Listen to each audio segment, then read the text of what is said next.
Just about 2 weeks ago, I crashed my brand new AMG, and I'm still driving it every single day. Even though the daily driving experience is definitely not ideal anymore, it's no longer the perfect daily in its current state, but almost-ish. Let me explain everything that's going on. One of the biggest problems I experienced with this car is actually the tire right here. The rim is cracked on the other side, inside somewhere. You can't see from here, but I'm not even gonna hold you. This tire will go from like 50 psi to damn near flat in like a half an hour or so. It does not want to hold air. I literally have to use a mobile air pump that I keep in my car every single time I drive it. And just to even get going, like every time I leave the house, I can't leave the house until I bring out this and wait a few minutes for it to go from 0 psi to about like at least 40, 30 some or so. Literally had to get a portable charger to charge the air pump because I had to fill up the tire that often. Even while I'm driving, I could be driving for 30, 40 minutes and have to fill up the tire at least 2-3 times or more. Like, it's so inconvenient. It's so annoying. Sometimes I damn near don't even want to drive this car because it's so annoying to deal with the tire and whatnot. Plus, it being cracked, it does make it a little bit more bumpier at times. For the most part, it still rides very smooth because it is a Mercedes, and even though it is macked, have a little bit of damage in the front, I think all the suspension is fine, the engine is fine, the transmission is fine. The side of the car and the rear of the car is like completely untouched. Like the exhaust and everything's all good.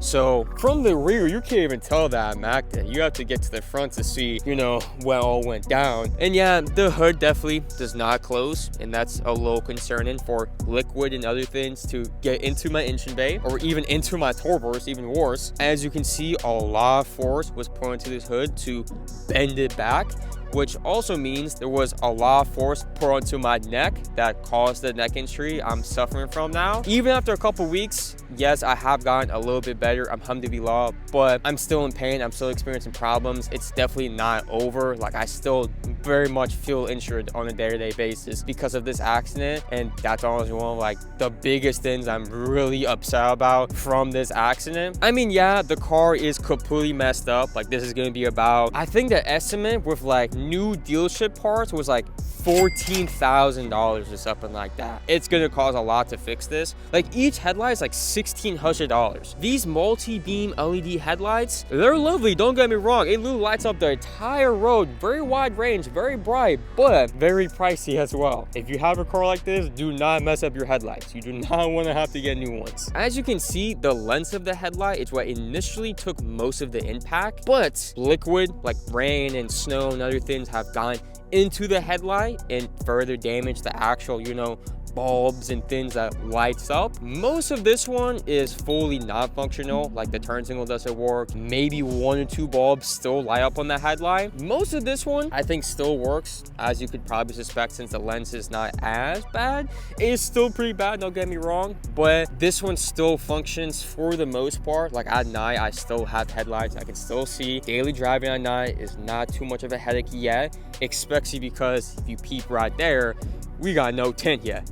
This thing's still a fishbowl because I just have not had the opportunity to tint it. Like, I was literally trying to get this car tinted, had an appointment set up, and the day before I was gonna go, the oiler sensor goes bad and it starts misfiring real bad, and I couldn't drive the car for like a month after that. I'm sure by this point, you're probably wondering, well, why do you still daily drive a wrecked AMG anyways? Like, why don't you drive the Hellcord or something else until you get it fixed, at least? Because you got insurance, right? Like, insurance is gonna cover it, right? I don't know if insurance is gonna cover all of it because they're kind of lowballing on the estimate, but inshallah, I'll be able to get it fixed very soon. Either way though, because of the injury I suffered from this accident, I'm not gonna hold you, it makes me not wanna drive the Hellcord because the Hellcord is extremely low to the ground. Like, so low to the point that if you go over a little bumpy road, you're gonna more than feel every bump. It's gonna be extremely uncomfortable, especially for someone who has a neck injury. Going over all these little bumps is gonna send like the shock through my neck and just make more pain, you know? Every time I go through like even a big bump in this car or like even some medium bumps, I'll feel some more pain. The low bumps is still uncomfortable. Luckily, the Mercedes is still very smooth because it is the Mercedes. Oh my God, y'all hear that fork cane? That was literally an iconic straight pipe K24 or something like that. Like a little Honda CR-V. Anyways though, the Honda would literally bring me physical pain, so I'm a little afraid to daily drive the Hellcord. I'll still drive it sometimes to record and whatnot because I got bills to pay. I still want to make videos. I don't want to like just put my life on a whole pause until I fully heal from this injury, especially because I have healed a good bit already. Like I can move a little bit more, I can look around. Like I couldn't even do that. Like immediately after the accident, doing this, that would really feel like you're breaking my neck. It would feel awful. I couldn't do it. I physically could not move my neck that much. So I'm getting better, alhamdulillah. And another thing you gotta think about is the inside is completely untouched. Like there was no airbags that got deployed, so it literally looks like on the inside that didn't crash the car.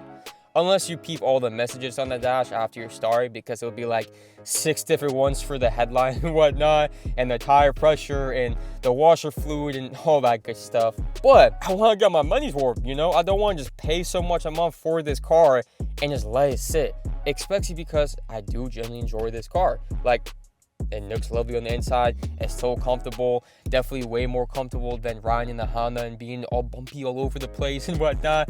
So I feel like it just makes sense to still daily drive this car, even though the tire is a little iffy. I'm not gonna hold you. Not just because the rim is cracked, but if you look on the outside of this tire, there's this like line that goes all around the whole thing. I wasn't there at first. Like I got this tire brand new. It was not like this until I drove on it when it was completely flat. I didn't realize it was completely flat until I was already on the road. I was only going like 25 miles per hour for 5 minutes, but when I got to the gas station to put air in the tire, literally the top of it, like the top of the inside of the tire was smoking. Like smoke was coming from the inside of the tire, and it got really hot really quickly to like over 100 degrees, and that's when the line came. And some people told me that line essentially means that the inside of the tire is damaged, and now it could essentially just blow up at any second. If you're just hit a pothole too hard or something like that, it might just combust and the wheel just cooked. Let me know in the comments what you think about that. Like, is that really true? Is it that much of a risk for me to drive it? Like, should I generally not drive the car just because of the tire? Because the hood, I mean, it's a little messed up. I mean, a lot messed up. But for the most part, I have even driven this in the rain and whatnot. It's fine. Nothing happened to the engine. I don't think any wire got in here and damaged anything. Like, it's functioning completely normal. And the bumper is a little bit more messed up than what I thought. Because I was thinking about cheaping out on the bumper, or maybe not even replacing the bumper. Because, like I said, the insurance might not pay for all of it. I'm not sure yet what we're going to do. If you want to find out why the C43 AMG is the perfect daily driver, watch this video on screen right now.